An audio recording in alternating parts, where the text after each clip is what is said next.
By 1786, post-Revolutionary War America was on the verge of economic collapse.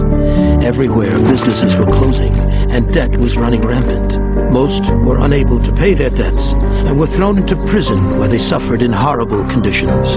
The state governments were teetering on the verge of bankruptcy and had instituted a policy of heavy taxation. The federal government was helpless to solve these problems because it had been given no political power. In western Massachusetts, Daniel Shays and his followers had been speaking out against the state government's policies, but their entreaties had fallen on deaf ears. They decided they had to take action. The Shaysites saw the courts as their enemies.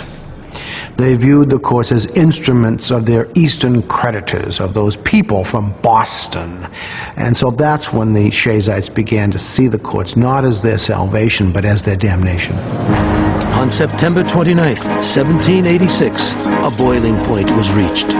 As the court prepared to convene, 1,000 men came out of the wilderness on a hill above Springfield, Massachusetts. Shays now unsheathed his sword and ordered the fife and drum players to strike up a tune. The men began marching in cadence, sprigs of hemlock swaying on their heads as they held their weapons tightly. The rebels marched on the debtor courts with muskets. Many of them had guns. They also had clubs.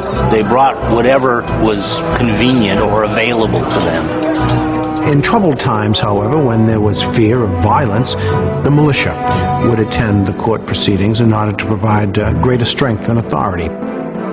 Jonathan Judd, one of the 900 government militiamen who stood inside the court building, recorded the events. A sorrowful day. Brother against brother, father against son, militia at the courthouse, and mob above the ferry. The mob threatened the lives of all who opposed them. The insurgents, they were ready to attack the government militia. Calling upon his experience in the Revolutionary War, Shays had his men make a show of loading their muskets. As soon as the weapons were loaded, Shays charged with his men in a fury toward the courthouse.